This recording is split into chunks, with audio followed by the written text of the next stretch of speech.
The videos in this post are a collection of my experiences during a very trying time in my life. I share them as part of what I hope will be self-treatment towards my own healing and as encouragement, consolation, and affirmation for anyone going through a similar experience. For reference, I am a physician and my specialty is clinical pathology.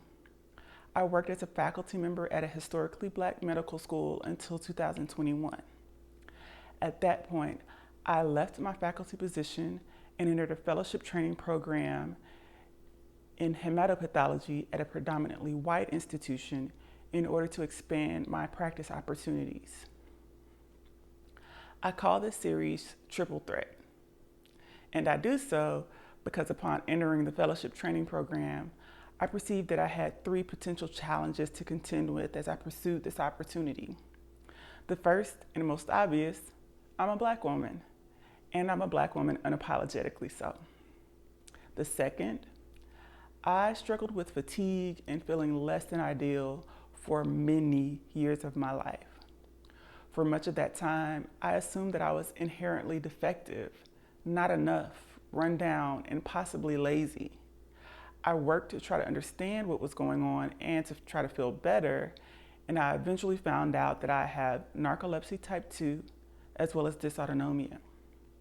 In addition to excessive daytime sleepiness, I continue to deal with brain fog, loss of time, exercise intolerance, nausea, unexplained shortness of breath, as well as a number of other symptoms.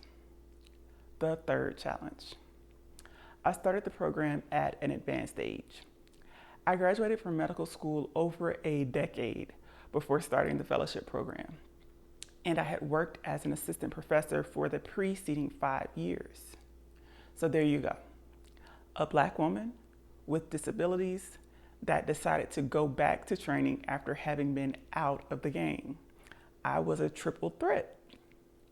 The videos that follow are my descriptions of and my thoughts on my experiences recorded after receiving some less than stellar mid-year feedback and going forward through the subsequent months. I'll provide commentary with each set of videos, both for context and to provide relevant insight since then. Although I began recording the original videos 2 years ago, I spent much of that time since recording examining my motives and pondering how to share my experience. I knew that my perspective was one that needed to be broadcast. The lingering question has been, however, how to share my experience in a manner that's holistically beneficial for as many people as possible. In the current setting of criticism and mistreatment of Black women in positions of public power, the underfunding of HBCUs, conversations that I've had with other Black women in medicine regarding their own challenges, and the pervasive disparity in the physical, mental, social, and economic well-being of Black people in this country, my intent is to provide data. These videos serve as my submission to the collective evidence in the case for the restitution of safety, financial well-being, professional respect, regard, and compensation, and the peaceful, joyful thriving of all Black people.